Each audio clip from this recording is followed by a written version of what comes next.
Great. Good morning, everyone. This is the May 19th Program Review Process Advisory Council meeting. I am Emily Dow. Before we move into roll call, Secretary Rye, do you have any opening remarks? No, good morning. Great to see everyone. As you know, this group came together as a result of House Bill 1244. We have been given various tasks within that bill. We have been completing everything on a timely manner. Today, I think, is our third discussion on letter of intent. We received your own processes from different campuses. Your input for the last two meetings were taken on the process. And today is another opportunity to provide further input and move to the next stage. So Dr. Dow will lead the rest of this meeting. Great. Thank you, Secretary. We're just going to quickly run through everyone on the screen. So I'll just do a quick introduction, and if you could just say your name and your affiliation. So President Yam. She may have frozen.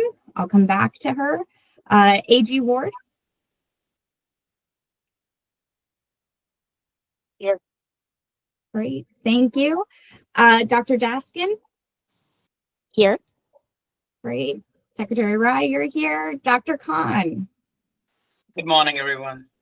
Let me just introduce Dr. Khan is a new member to the group. We have 4 at-large seats, and we have now appointed for those 4 seats.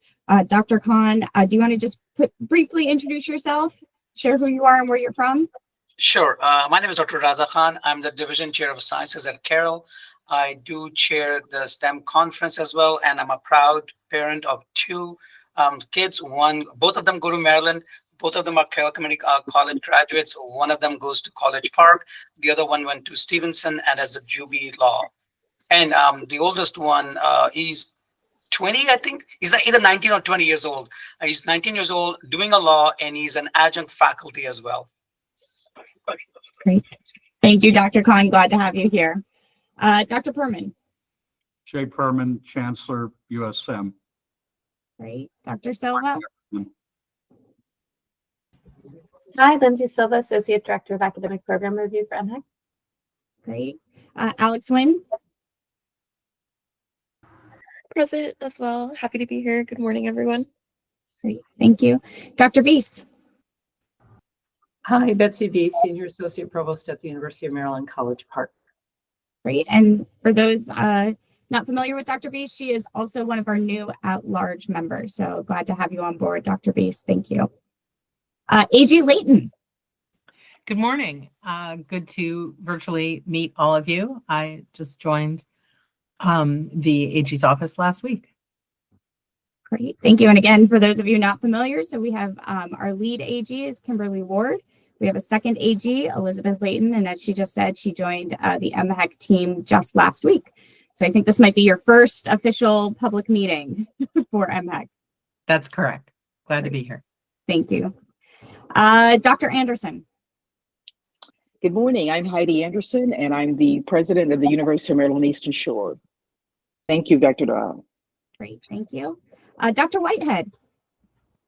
Good morning, everyone. I'm Kimberly Whitehead, Vice President for Academic Affairs and Executive Dean at the University of Maryland Global Campus. I'm glad to be here today. Great. And Dr. Whitehead is another one of our at-large members. Glad to have you on the team. Thank you, Dr. Whitehead. Thank you. President Power. Matt Power, President MICUA. Great. Thank you. Dr. Milner. Katie Milner, Provost and Vice President for Learning at Anne Arundel Community College. Great to see you all today. Great, thank you. Dr. Phillips. Good morning, Brad Phillips, the Maryland Association of Community Colleges Executive Director. Thanks, Emily. Great, thank you. Janelle Roberts. Hi, Janelle Roberts. I'm the Director for Academic Affairs Policy at University of Maryland Global Campus. Great. Glad to have you on board, Janelle. Thank you. Dr. Dreyer.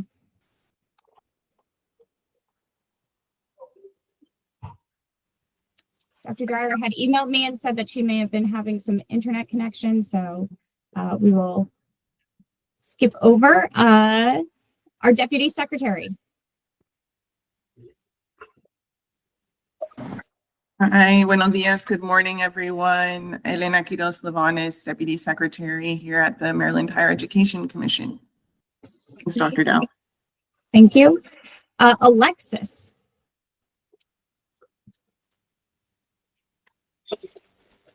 The name shows up as Alexis HW.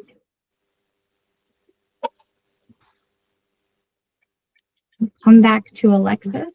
Sorry, I was trying to unmute. Sorry about that. Yes, this is Alexis Hill-White from University of Maryland Global Campus, Associate Vice President for Academic Administration. Great, thank you. Dr. Ganji? Hi, Stephen Ganji, Executive Vice Provost, Johns Hopkins University. Great, thank you. Dr. Ginsburg? Good morning, everybody. Mark Ginsburg, President at Towson. Great, and Dr. Williams? Good morning, everyone. Felicia Williams, President at Prince George's Community College. Great, thank you, everyone. Can we have a quick approval for the meeting agenda? I can quickly share my screen so that you know what we have on deck for today. So moved. Great, thank you, President Anderson. Can I have a second? Great, I think Second. President Yam. Oh, President Williams, beat you to it. And then if you could just throw it in the chat, if everybody's okay with this agenda for today, that would be great.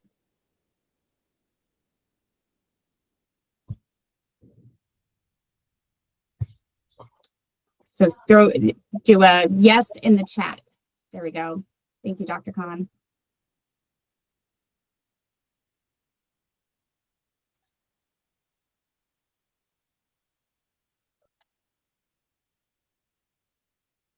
I see them coming through. Okay, we'll go ahead and dive right into the template and the timeline and next steps. Let me share my screen one more time with everyone. And yes, President Yam, do you want to quickly introduce yourself? Yes, good morning, all. Mary Lou Yam, President, Notre Dame of Maryland University. Great, thank you. Okay, so I circulated last week a revised version of the draft template for letters of intent with a draft timeline. Open for discussion, nothing is set in stone. This is the purpose of this group, is so that we could be able to talk through and see what you all think of this proposal. If you don't mind, I'd like to just kind of walk through and read through the tenets of what has been drafted, just to recenter. Before an institution submits a formal program proposal, the letter of intent is to A, facilitate collaboration between institutions and allow the commission to provide early feedback regarding concerns about unnecessary duplication or unreasonable program duplication. I want to be very clear that these letters of intent serve those two purposes, and we are charged to do that work through House Bill 1244.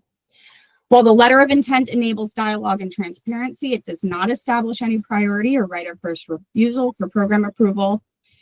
And the commission will review submitted LOIs to identify potentially similar programs, and if necessary, notify the institutions involved to encourage coordination. Although submissions of letters of intent is only required for new graduate level programs, institutions are encouraged to also submit letters of intent for undergraduate programs to support planning and collaborations. LOIs will not be posted or circulated publicly. MHEC staff will review submissions to provide institutions with feedback, including analysis of potential duplication and opportunities for collaboration. I have drafted a tentative timeline. We can certainly discuss this timeline. We are open to recommendations and suggestions.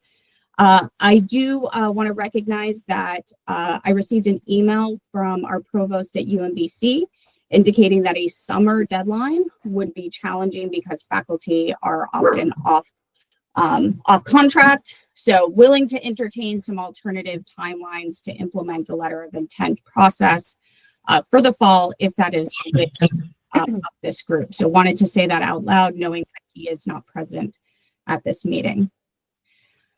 Finally, the prompts for the letter of intent, we worked to simplify.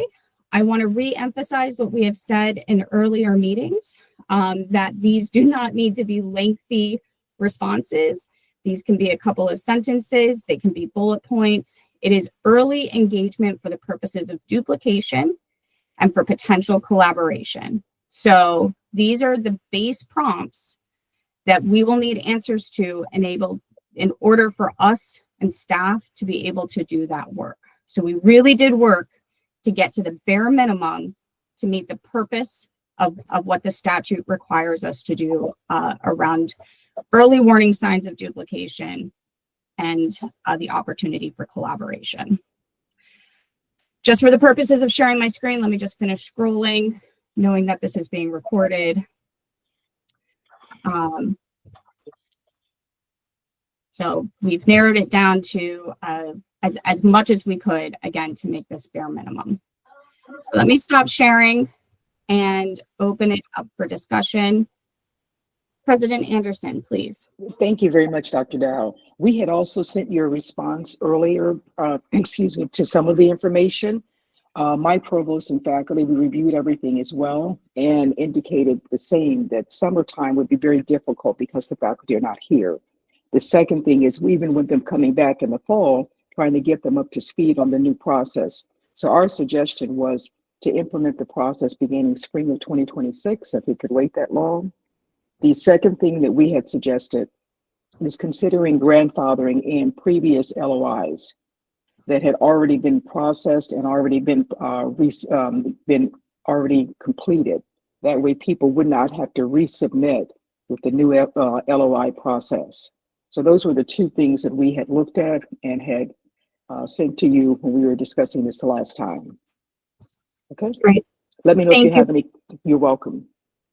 Thank you, President Anderson. Can you tell us more about, so I want to be clear, this is a different process than the LOI that University System of Maryland requires or encourages and coordinates. This would be just for us, and there's been no previous submission of LOIs to the Maryland Higher Education Commission. So, very good point. I think what we were doing was trying to say, if we've already submitted LOIs previously to our system, that we could modify those and put them into this format. I think that they fit along the template, but that would be very helpful for our group in the USM, simply because we already have a process that really moves things forward. Okay. Noted. Thank you. We can Thank certainly you. coordinate with USM and see what Thank makes you. sense there. Dr. Yam. Thanks, Emily. Good morning again, everyone. We looked over the regulations and the LOI process, and I see that it's that initial review we need to submit 6 months prior to when, up to 2 years, but 6 months prior to when we want to launch. And then in addition to that, I noted that the change here was a 3-month submission review by MHAC within a month for receiving the feedback. So 4 months there. So I think that the 3-month is better than the 6 month, but it's still too long. You know, we've taken a process with the program approval, original process that was roughly 3 months in play to now extending it to nearly 9 months. And if you miss that date of the every 3, that could extend to nearly 12 months. So we're suggesting that you reconsider that to possibly aligning it with the way the program approval process submission now is. It's actually twice a month where we're allowed to submit programs. And so if that's too onerous to consider at least monthly, once a month, to cut down that process, because it really impacts, our ability. And we've discussed this before. I know others have mentioned it here around the Zoom table. that it hinders our ability to be nimble and flexible and to respond to emerging workforce needs. And it also hinders our students who are ready to pursue their academic goals. And we're now could be up to even 2 years before we're able to launch. And so they've already then found other schools to attend, out of state perhaps, to pursue their goals. So we'd really ask you to consider that reduction in the submission review process. Thank you. Sure. Thank you for that feedback. I think we can work towards getting to a more frequent submission timeline. I wanted to give us a bit of time to trial this out for the first or second round of submissions. We will also need to figure out the role of our staff, how quickly they can respond. We need to make sure these are the right prompts. So that's I want to highlight that this would only be for the next 6 months of implementation, so that we give us some time to revise. If there are questions that we can take away, if there are prompts that we can better simplify, and then really thinking through when we talk about coordination, that's new territory for our agency. So I'll want to stay close with staff to figure out what that coordination looks like and the collaboration with another institution, and being thoughtful about that. So that's why so we can make a commitment that staff responds within a month, but then what happens after that month may also take some additional staff time for coordination, discussing potential duplication. So I just want to be thoughtful about the implementation timeline. We will be working towards a much faster response rate, but because this is new for all of us, I do want to just give us space. The other thing that we built into the timeline is a report back to this group, so that once we do the first round of letters of intent, we can report back to you some general themes. Again, relay potential changes. We want to bring that back to you all for transparency purposes. That was another piece built into the proposed timeline, so that we would have a meeting in between the first round of letters of intent, staff reviews it, and then we can come back to you with feedback and thoughts on next steps. So just wanted to explain what the logic behind why you're seeing maybe 3 months is so that we have a little bit of padding for implementation, revisions, and moving that forward. Thank you. Yep. But yeah, we can certainly consider it and be working towards a much more frequent round of submissions. Let me go in order of hands raised, if that's okay with everyone. Let me go to President Anderson. Nope, you're good. Great, thank you. President Power. Thanks, Emily. One of the things that we gave us a little bit of pause was sort of the inclusion of undergraduate programs all of a sudden. I get that you're saying it's voluntary, but even in the work group or even when the bill was being passed, there was never any consideration that we would be doing undergraduate programs. We talked about that being a lower bar and going through faster. And even having it in there as voluntary, I think it's just going to muddy the waters and confuse things. There's no real statutory authority for you guys to do regs or procedures. So, I mean, obviously our preference would be for the undergraduate program not to even voluntarily submit letters of intent, but if you want to explain the rationale behind including that when that's sort of never been a thing that has been discussed with this group, let alone the other work groups around this issue. Sure, definitely can give you an explanation. So the logic there is we will still have to do a duplication analysis for undergraduate programs.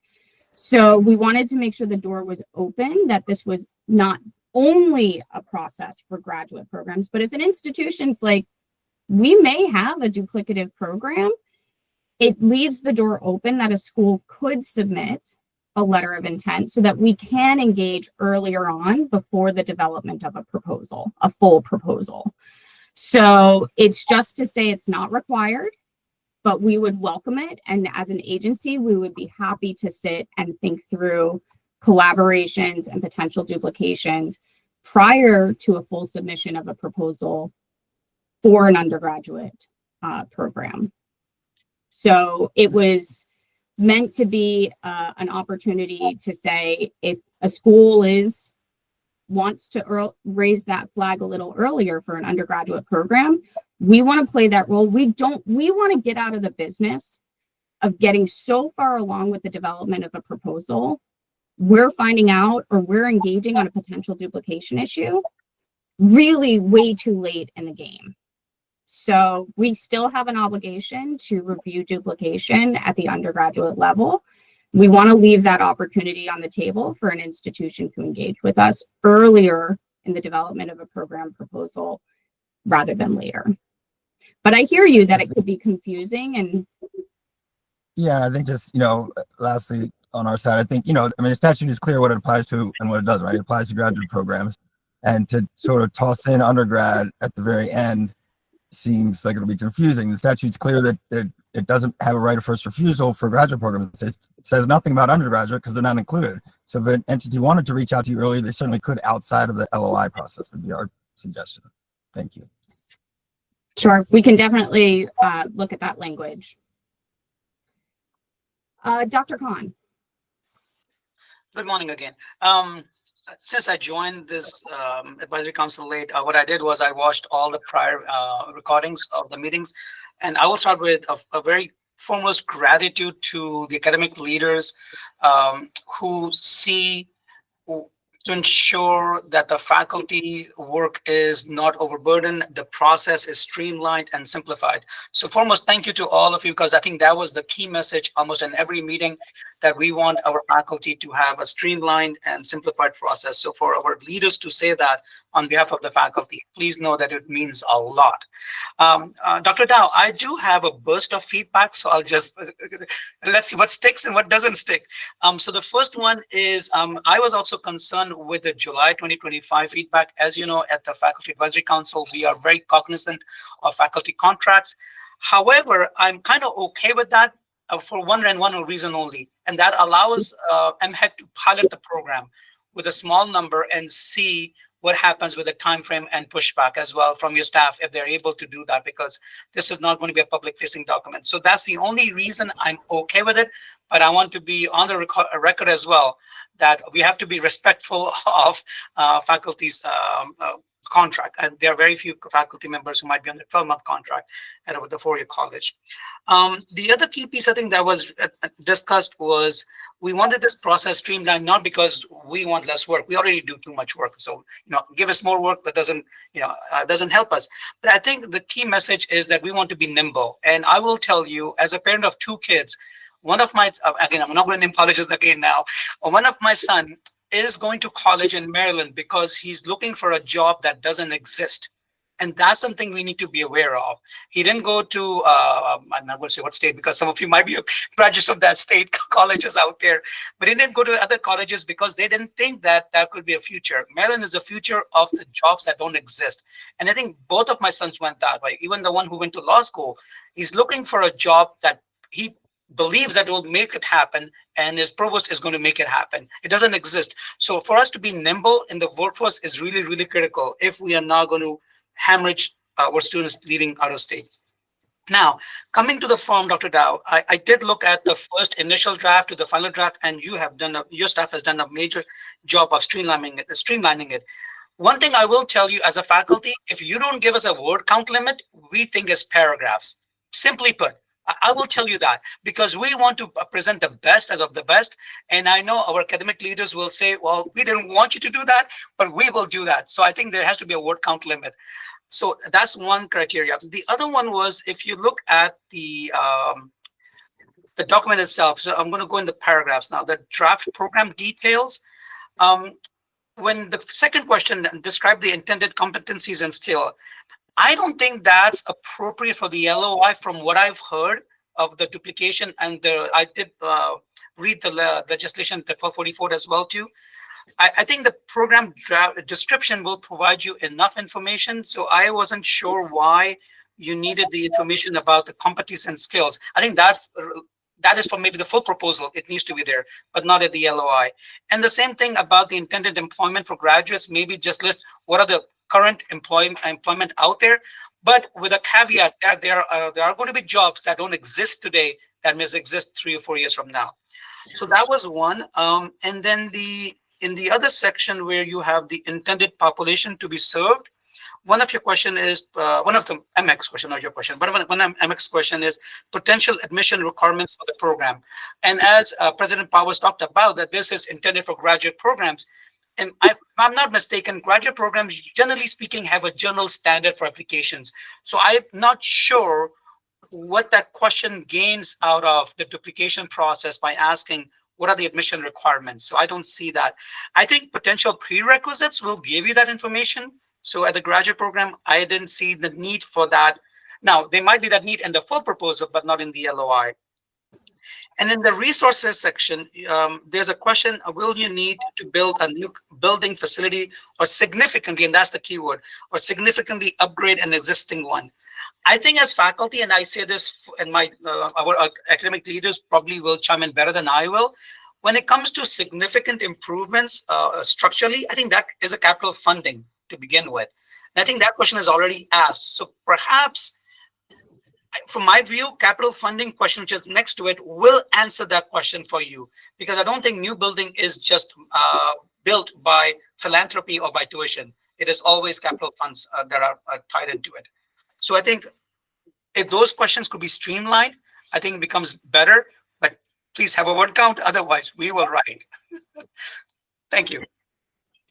Appreciate that recommendation, and we can certainly add in language that says, you know, this isn't meant to be essay length responses, bullet points, few sentences. Tell us what you're thinking. Tell us, just give a general sense. Fair enough. I do want to go through some of your comments to just explain, because if you're asking that question, there are likely other people asking the question. So around the distinction between why we've asked for both the program distinction and intended competencies and skills, particularly around graduate programs, in fact, you could have a program, two programs that have very similar program descriptions on the surface, but they have significantly different expected competencies and skills.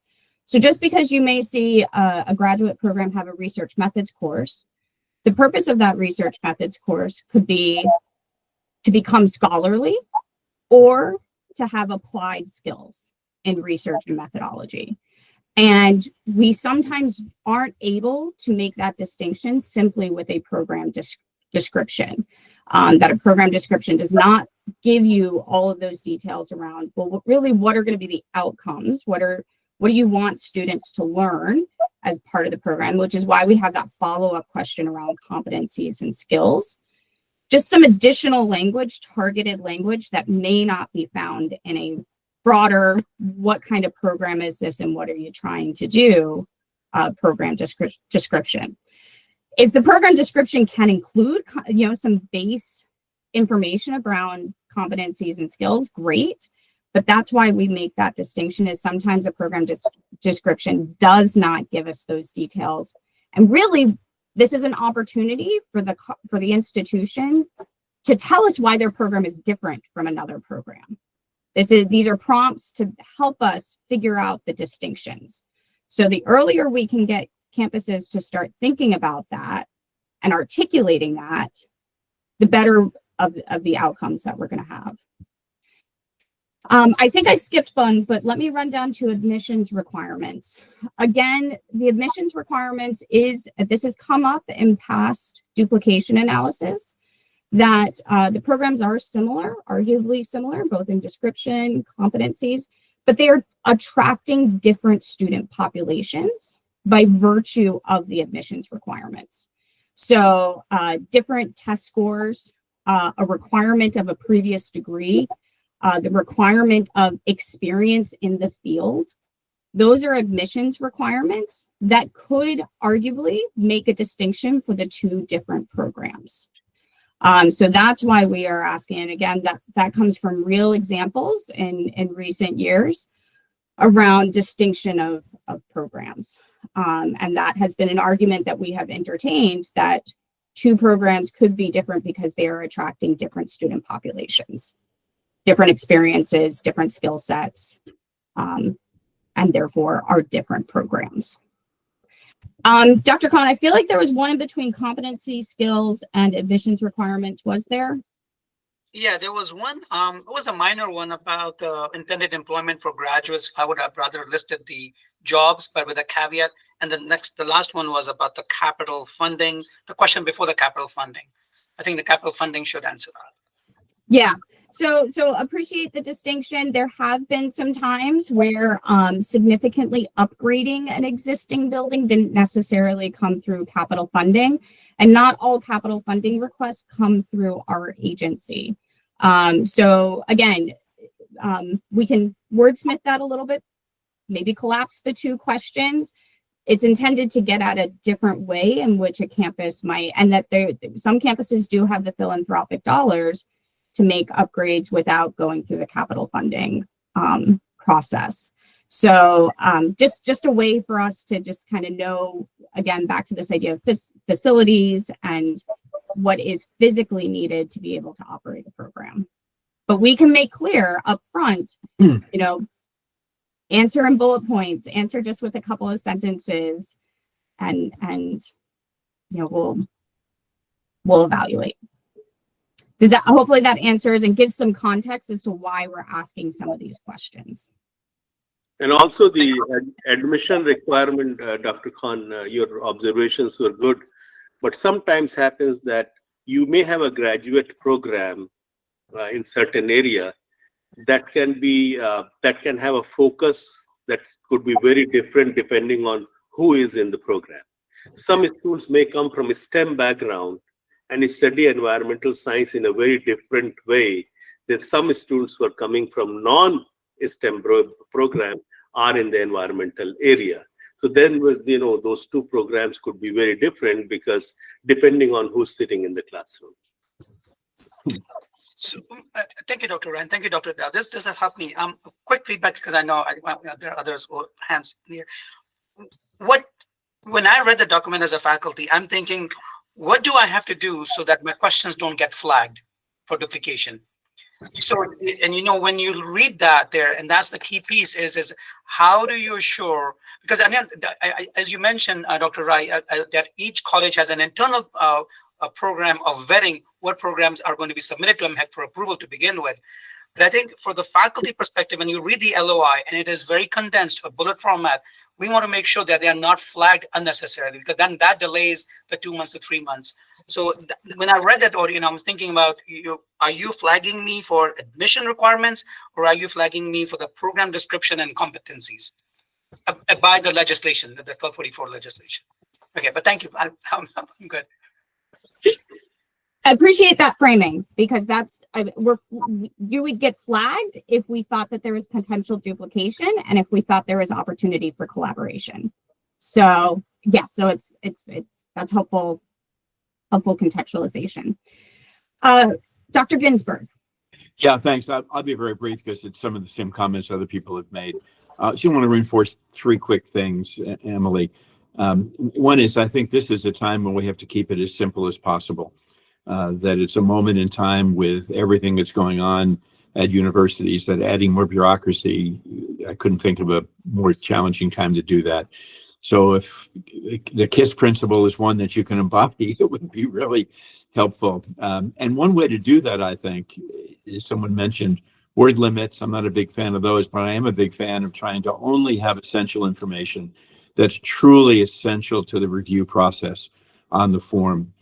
Secondly, in terms of timing, Mary Lou raised exactly what I was going to raise, that I think we have to be as nimble as possible. Listen, the reality of it is, through a variety of problems we have in the state, we are playing catch up with all of our neighbors to create another level of bureaucracy that delays program approval in necessary fields, that creates a different mindset about duplication, and to think of duplication as an opportunity, not a restrictive, paralyzing element.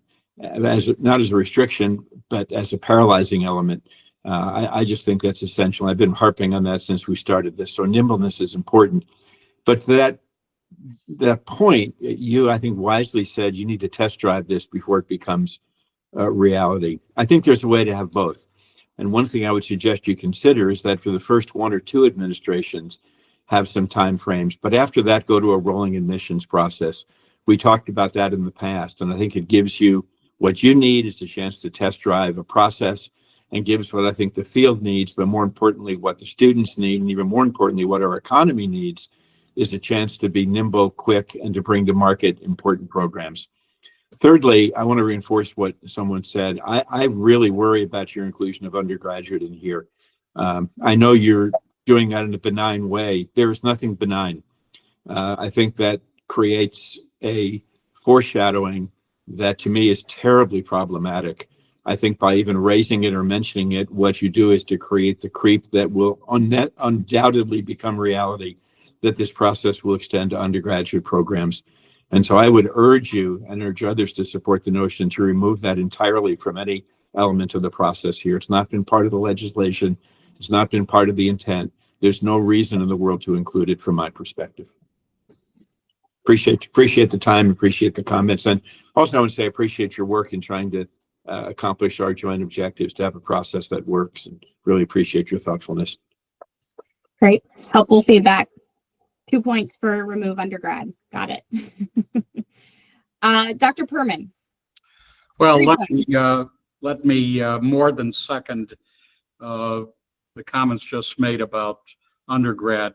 But why I really raised my hand was to thank you, first of all, for working to make this requirement, this request for information as parsimonious as possible. And it's in that vein, Emily, that I want to ask you to expand on why in this preliminary process, looking at the question of duplication, opportunities for collaboration, you need information around prerequisites and you need information around resources. To me, that gets into the longer proposal. Sure. So let me start with prerequisites. Again, it comes back to that has been an item that has been shared as a reason to distinguish two different programs. It's not an admissions requirement, but it is an expectation that students complete or have in hand specific coursework or a specific background. And then again, that goes to an issue around it's a different student population and therefore would be serving and be a different program than one that already exists. So that is. I understand that. Yeah. The second one was, oh, I'm so sorry. Go ahead, sir. No. The second was the question around laying out resources. So as the statute indicates, it's an opportunity to talk about collaboration and to figure out if there's opportunity for collaboration. Right now, when we've talked about collaboration, it has, when we've had campuses potentially duplicating programs, it has come down to both faculty and faculty expertise and making sure that faculty are that there's no poaching. That's been a big concern when a potentially duplicative program is on the table.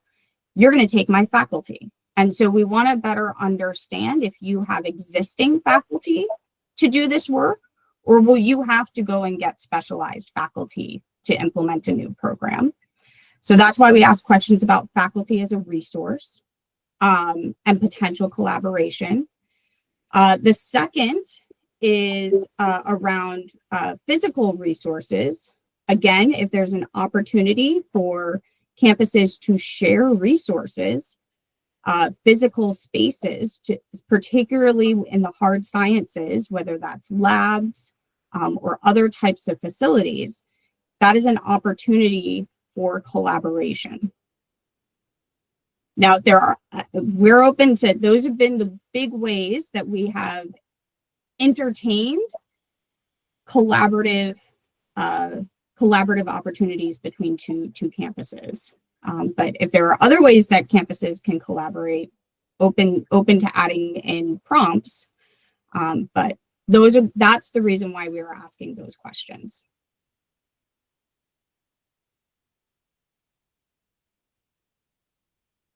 Dr. Kerman, do you have anything to add there? Thank you.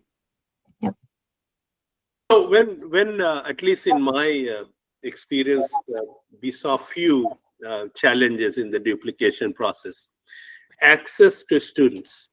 We have very limited number of students interested in a program.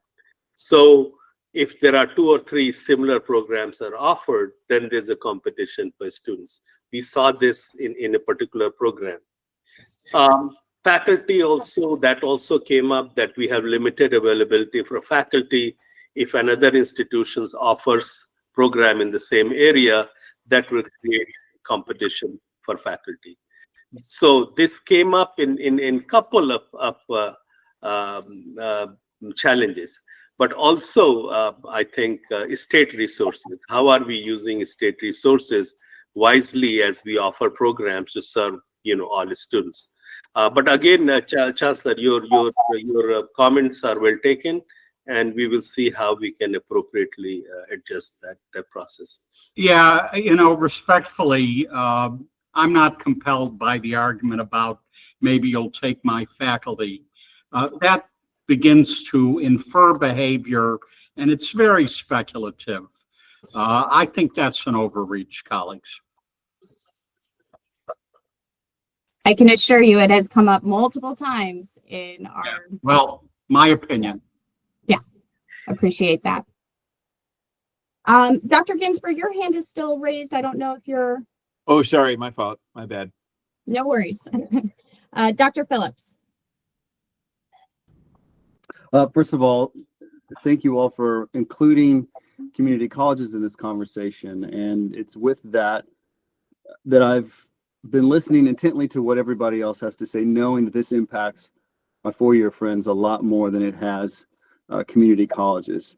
However, I too want to third this concept of including undergraduate programs and expand exactly what is the intent and what is meant by undergraduate. Would that be associate's degrees? Would it be bachelor's degrees?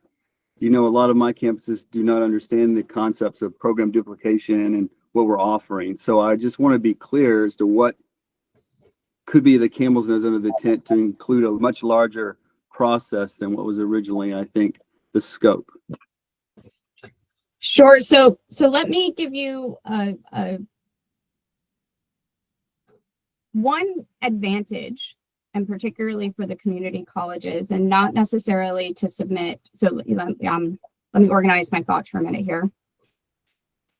You are absolutely right. We are less concerned about duplication at the community colleges under the operations right now.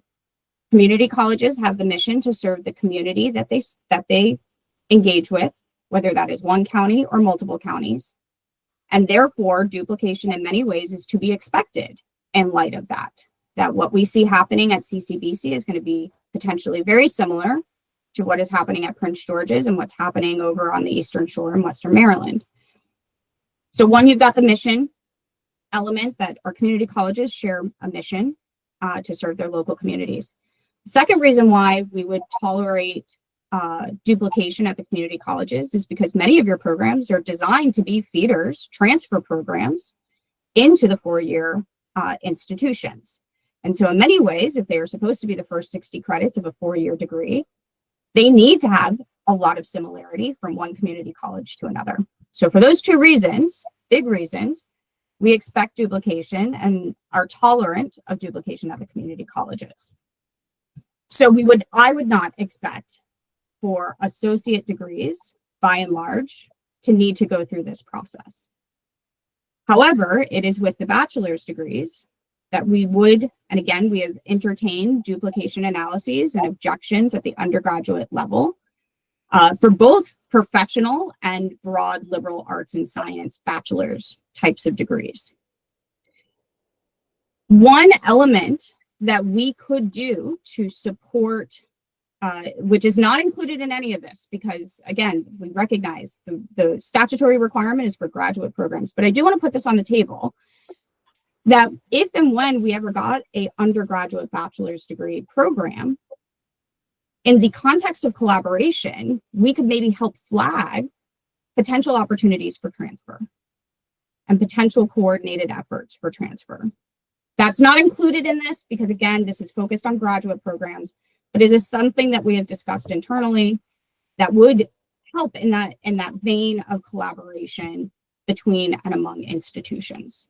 So I just wanted to put that out there around the bachelor's level benefit of submitting an LOI, though not required. But I hear that there's general consensus at this point that we take out that language. Noted, reflected. Great.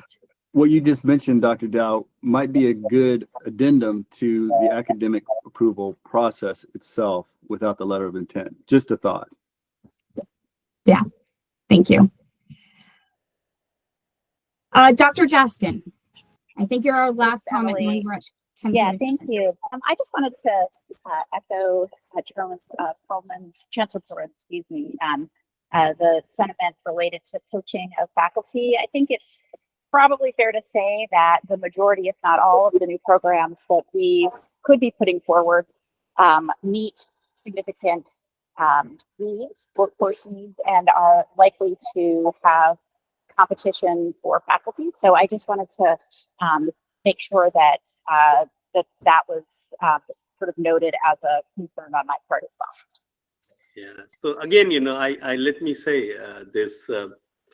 Dr. Dow and I have heard this pretty strongly, that competition for faculty, at least in a couple of cases. So that's why it was there. But again, if you all think that that's not a big issue, then remember that when these processes go forward, think about how you frame your conversations around that, and we will certainly look into simplifying it. Knowing that we are at 10:48 and we've got a few more things to talk about, and I think there are some additional edits that need to be made on this document, I get the sense that we are not ready for a vote. We will make a few more edits, adjust the timeline. I'm not quite sure what we're going to do about the timeline, knowing that we do want an on-ramp and some time to test trial this. So we'll bring this back internally and propose something different for you all for the June meeting. So we will not move forward with a vote unless there is strong opinions otherwise, and we'll come back with a revised document at the June meeting. Is that all acceptable to everybody? I see head nods. Great. Okay, so then I want to highlight some of our future meeting topics so that you know what's forthcoming. You all have mentioned and we have committed to revising the program proposal template, the full template that we require in light of this letter of intent, so that it's not redundant, it's complementary. We have been working on a revised template for quite some time now, so we would like to bring that to you all for the June meeting. So our June meeting will likely cover both topics, a finalized letter of intent that hopefully we get to a point where you all can vote on it and be okay with it. And then we also want to bring forward the revised proposal template so that you all can see why we ask the questions that we ask as part of our regulations. After that, we want to do a deep dive into the standards for unreasonable duplication and unnecessary duplication. We've been working with the AG's office to figure out those standards and our legal obligations, particularly under federal law. So that is forthcoming for the summer months. And then finally, we really do have on tap a review process for fully online programs and figuring out what that process would look like. Knowing that we are meeting monthly, I imagine that probably is going to start up in the fall. So those are our future meeting topics, kind of outlining the next 4 to 5 meetings and what we will be discussing and proposals coming forward. Dr. Anderson. Dr. Dow, thank you very much for all the hard work. If we think of anything else as we reflect on this meeting today, can you give us a deadline as to when we might want to send anything else to you about this particular process? Absolutely. Thank you for that. Let's set a Thank you. deadline for, let me just pull out the calendar here. So our next meeting is June 16th is our next meeting. So by June 9th, the Monday before, any last minute feedback. And again, we'll send around a revised document with the revisions that we've just talked about today, a new timeline, and then at our June meeting, we can move ahead. Relatedly, I will be providing an update to our commission at our commission meeting next Wednesday so that they are situationally aware of the conversations that we've had.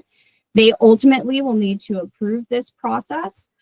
So I will provide them with an update at the May commission meeting. I was hoping to be able to give them the full process, but I can at least give them an update, let them know that it's coming back to the group at the June meeting, and then take it back to the commission at the June commission meeting.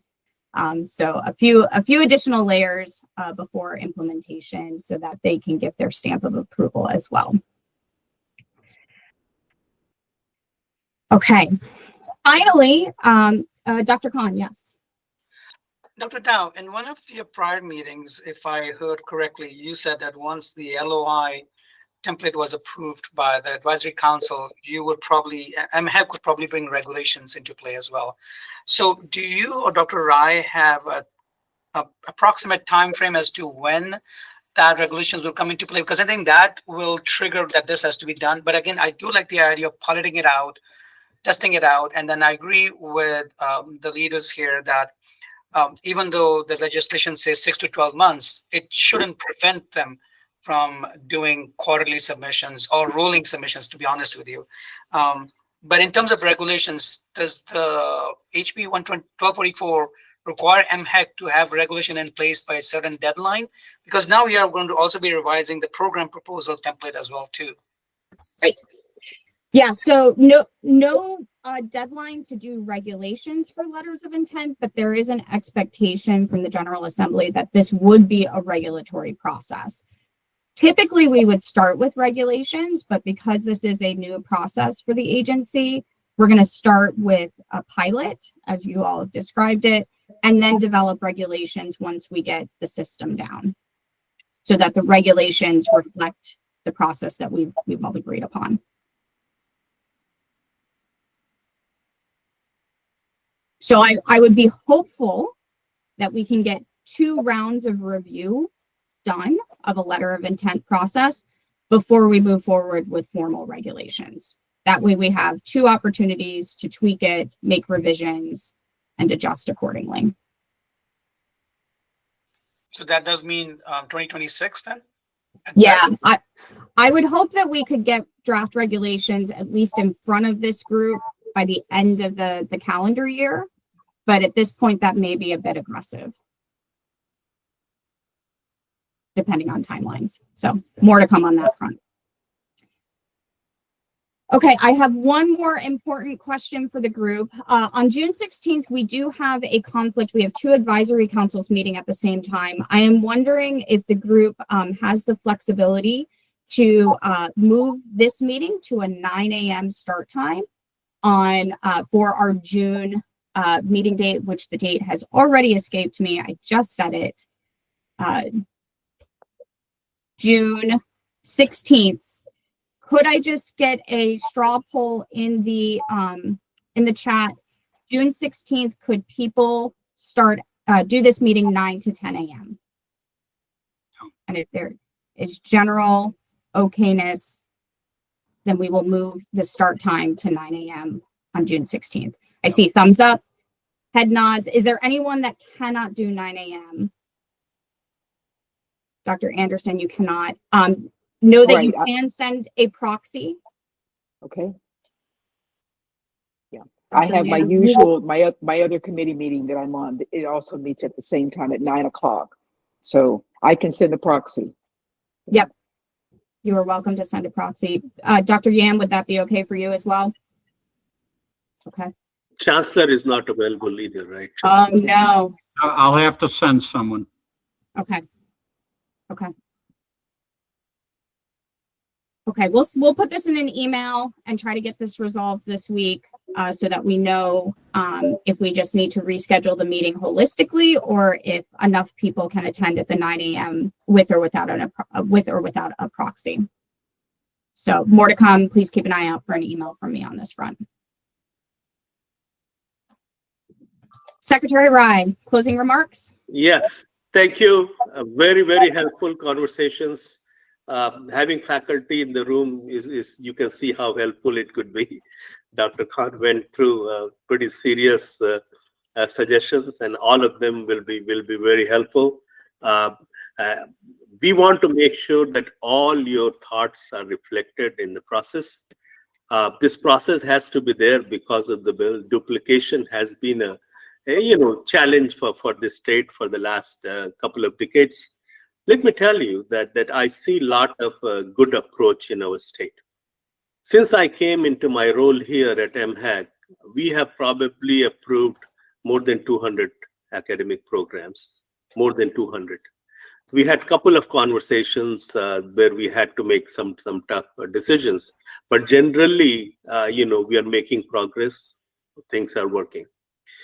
Given what's happening in our country, given what's happening in to our higher education institutions, this is the time to make things easier for our campuses.